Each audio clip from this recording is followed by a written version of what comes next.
Hey guys, I'm Donald Diggs, I'm Sky P. and today we're going to be talking about the Art of D&D with our main man Christian here.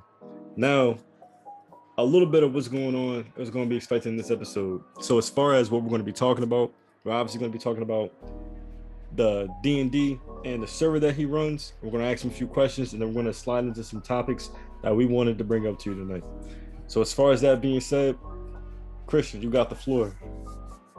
Hi, I'm Christian, and I'm excited to be here.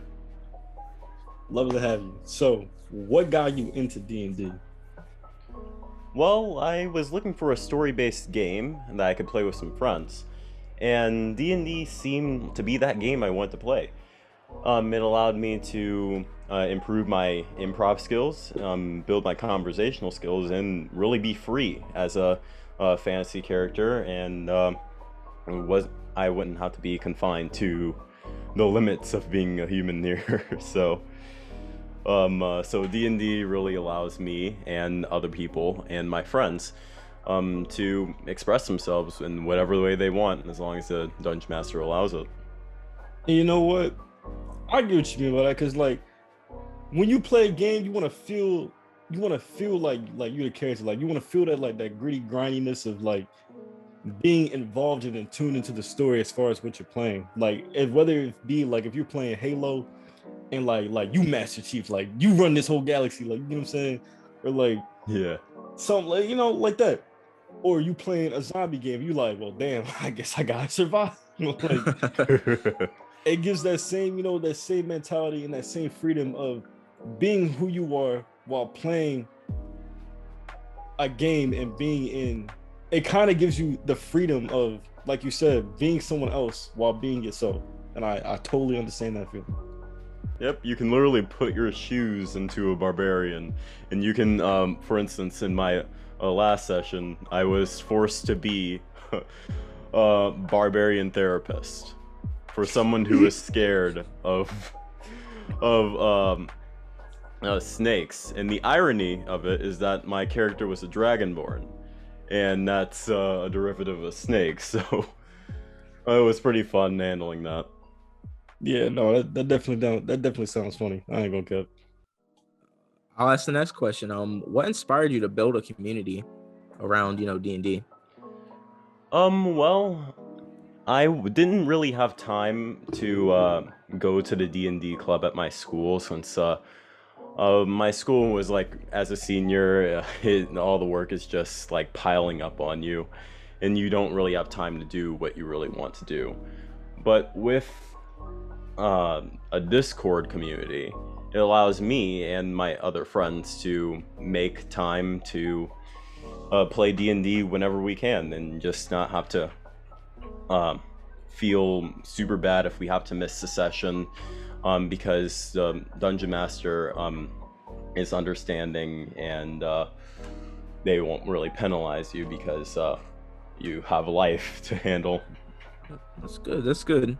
It always feels good to have a community to go to, especially like when you find someone who has like the same interest as you. It's amazing, like what connecting can do for a person. Yeah. Yeah, no, I get that.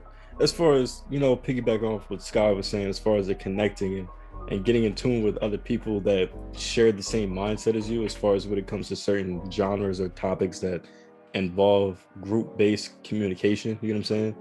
Yeah. Like D&D doesn't just give you that like that edge of like a fantasy.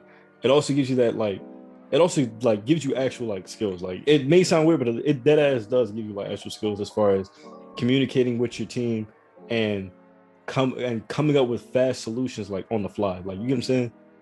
Really, it improves your conversational skills, your improvisational skills, literally everything. It allows you to act in real time.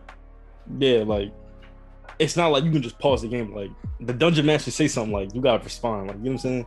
Yeah, yep. You got problem solving skills is key to D&D.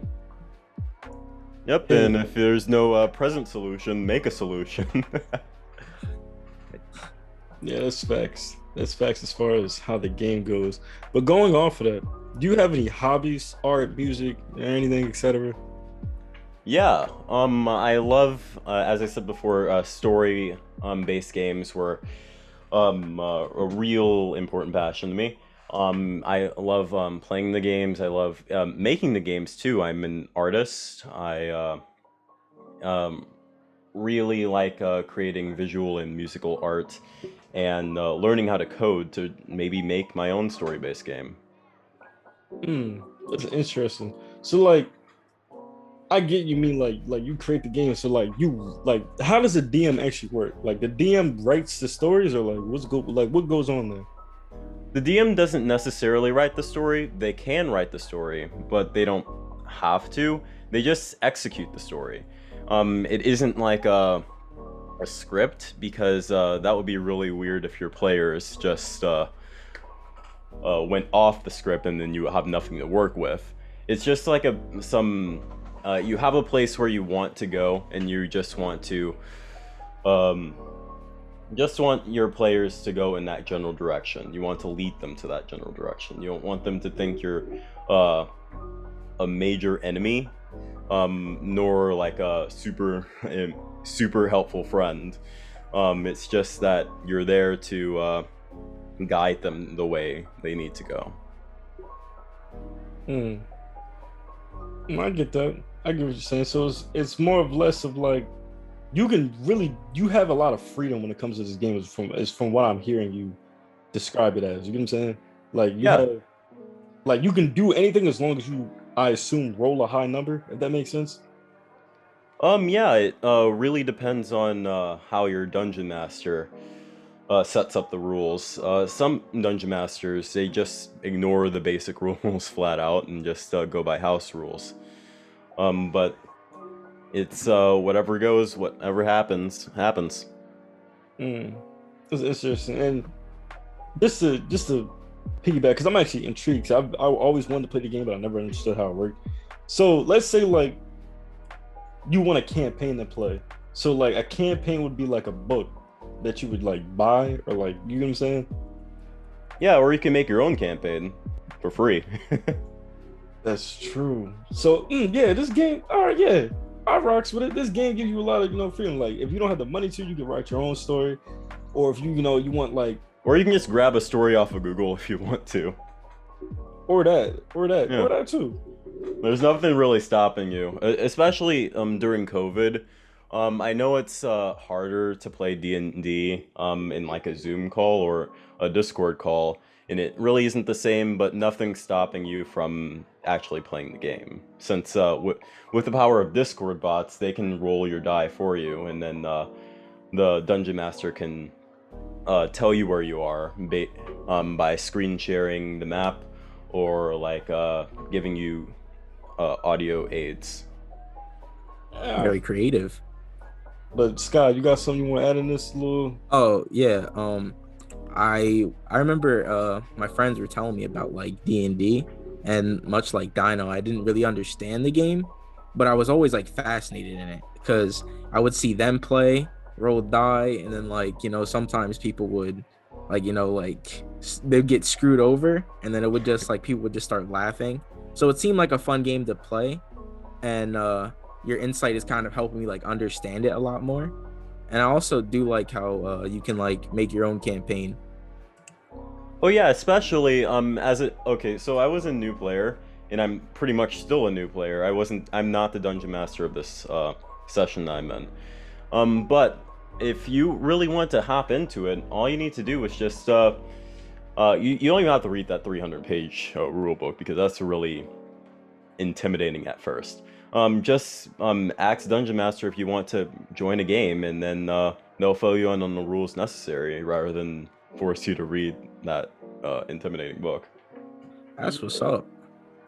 Yeah, go ahead, bro. I was gonna say, yeah, I was about to say, where is this server actually? Like, where can all the Coffee Tavern viewers and us two most likely join? Well, I made a short link. It's dsc.gg/den, or it's den.makehero.com/join. That's how you can just pop in the server, just say hi, or maybe attend our next session. But we'll put the link in the description. Yeah. Yeah, that's a definitely bop. I ain't gonna cap. I'm gonna try and hop on one of them Jones. I've just been busy lately, like running around doing extra stuff. But going into that, what is the most exciting thing when playing D&D? Well, the most exciting thing for me is that anything can happen, and nothing is planned. Improv is really important in the game. It can even surprise the DM on how the players act. I don't have any specific instance because I don't we haven't really played in a little while. But really, if you if you have something you want to do in the story, just ask DM if you can do it, and they'll if it's like outrageous, but you can do it, they'll probably get a laugh out of it. I definitely get what you mean. What character do you normally pick on your runs? Well, I only have one character at the moment, and his name is Lithicus Dracarox. He's Barbarian Dragonborn, and at first, I'll be honest, I really didn't know how to play the game. I was kind of quiet, so my character was quiet when he was supposed to be really loud and obnoxious as a barbarian. But as the sessions went on, now I'm starting to be more vocal and more in character with Lithicus. Alright. That's what's up. So you basically like, Jotaro, you gotta stand. He just sits there, he just points his hands like dun dun dun dun dun dun. But yo, that's what's up. I'm glad I got the opportunity to like meet you, because in that way I get from a knowledgeable person about the game, and actually learn about the game while doing the podcast. It kind of teaches me and teaches other people that are listening on how the game is, and how easy and how much it does for you, like as a person in general. It's really amazing. I ain't gonna cap. Yeah, it can be easy, but it's not going to be a cakewalk. The sessions can be really long, and it's meant to just take a little while so you can enjoy the campaign to its fullest. Definitely. It's one of those games where you can get sucked into it like real easy. Yeah, for sometimes the battle can even take up the entire session depending on how strong the enemy is, or your strategy of beating them. Interesting. So as far as like as creatures and whatnot, like is there set creatures, or I'm sorry? Like creatures like monsters? Like is there set monsters, or like do you just create your own? Either. There are monsters in the book, and you can create your own. Hey, well, this game's smooth. Yeah, I was about to say that's pretty tough. No, this game definitely smooth. Yeah, I was about to say that's pretty cool. It's basically roleplay to your whatever extent you want it to be. Your imagination's the limit. Yeah. Yeah, no. This is definitely pick up conversation for later. But it was nice, I obviously, getting to talk about this with you, because you do know so much about it, and I can see your passion into, your community and the game itself. But from that being said, we're gonna move into the rest of the podcast. So again, you can catch his Discord. We'll pin down in the description below. But as for that, I gotta ask y'all something. What? Shoot. Why the fuck did no one tell me about Space Jam 2? I'm surprised you did not know about that. I'm kind of pissed because no one told me. Bro, it's all over like the memes and stuff. Bro, the memes just focus on Luna. I don't give a fuck about Luna. I want to know about LeBron. I'm actually surprised that you didn't look into it more, because Lola was going everywhere with the news. Yeah, I know that, but I was like, oh, they're just talking about like maybe they're making a cartoon or something. And then her shirt says Space Jam, and I was like, something's off. Yeah, like something's off. Like if they're making a cartoon, like is she trying to like flex her fit? from when she was in the movie. Like, I was confused. And it took me a while to process because every time I seen a Lola meme, it was never, hey, yo, like, look how they butchered her from Space Jam or something. Or I thought they were doing like an anniversary picture of like Space Jam, you know what I'm saying? Like this, It's been that long since the movie's been out. No. But Space Jam, like the first one was a classic though. Like, bro, Lola was balling out. Balling, bro. Everybody, I ain't gonna cap. The Looney Tunes, the gang, they had it on the end of the game. The beginning of the game, they was getting their ass tossed. If this is an actual match, I'd be astonished. Because the aliens, they stole powers from like actual players. And it made me mad because then they took them to the hospital like, yo, something's wrong. Can't shoot no more. Bro, and the blue one, the blue alien, no, I don't think they were aliens, they were monsters. I'm not too sure. Nope, I think they were aliens. You're right. The blue alien was tall and lanky. He was in the back being a doofus, but he had all the length, all the height. I think they wanted to take LeBron to their planet for some reason. I forgot what it was. It's been so long since I watched it. No, surprisingly, I don't remember history that well, but I know movies. So look, here's what happened. LeBron tried to do baseball. Michael Jordan. That was Michael Jordan, bro. Oh yeah, that was Michael Jordan, bro. Yeah. I thought it was Michael Jordan. I just had LeBron in my mind. I feel it. He's in the new one though, so that's gonna be pretty heat. LeBron's in the new one. The last one was Michael Jordan. Does not make sense. It does make sense, bro. Yeah. Michael Jordan retired so many years ago, and he actually wanted to do baseball. Facts. Michael Jordan didn't try to do golf. The aliens wanted him because they said it'd be like a new attraction for like their amusement park or whatever. So they went to go to Earth to like, kidnap him, whatever. Here's why I get confused, right?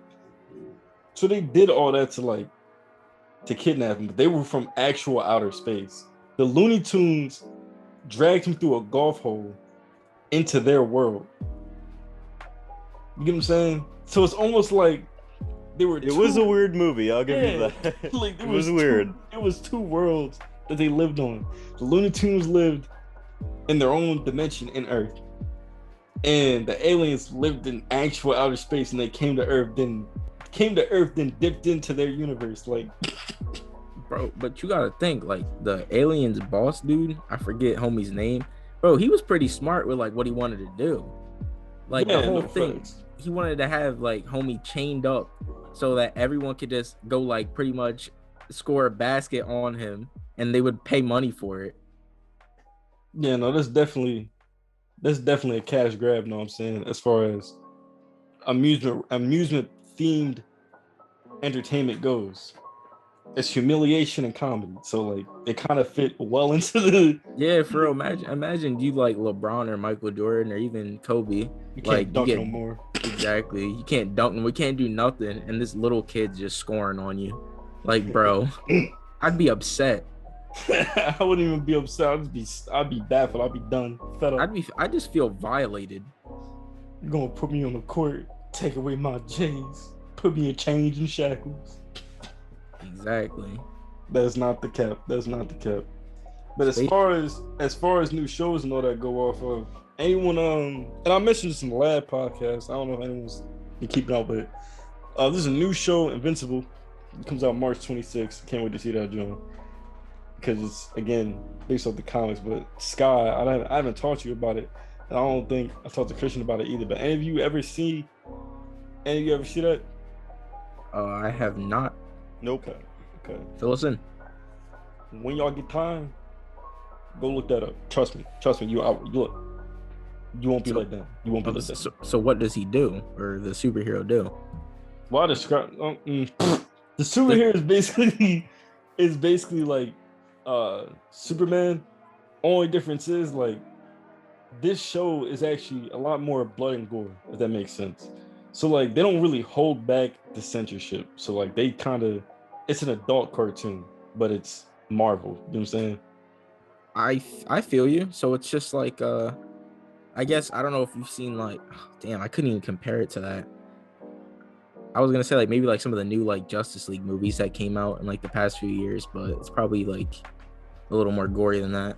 Yeah, no, because if you go back in the last podcast, you can literally see the villain. He smashes the chest of the main character, and like all his blood and guts just ooze out, and then he regenerates. It's the most gruesome shit I ever seen, bro. I was like, damn. So this just, and they aired this on TV too. Like this wasn't no YouTube. Like, it sounds something like Deadpool.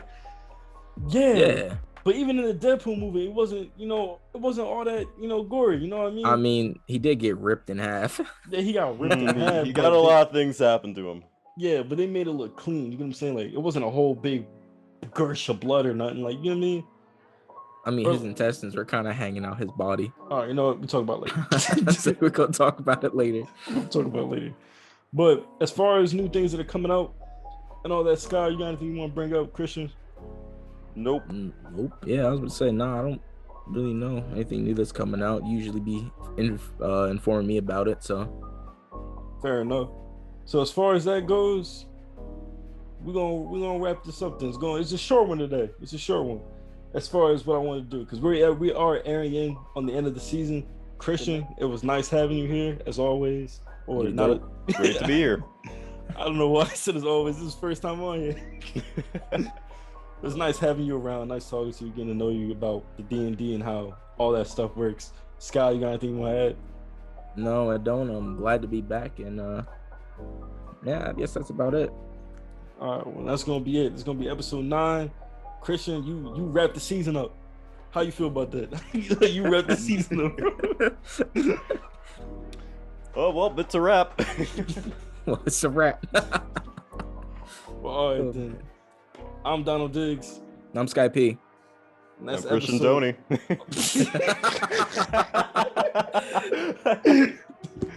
And that's episode 9 of the Coffee Tavern, the Art of D&D.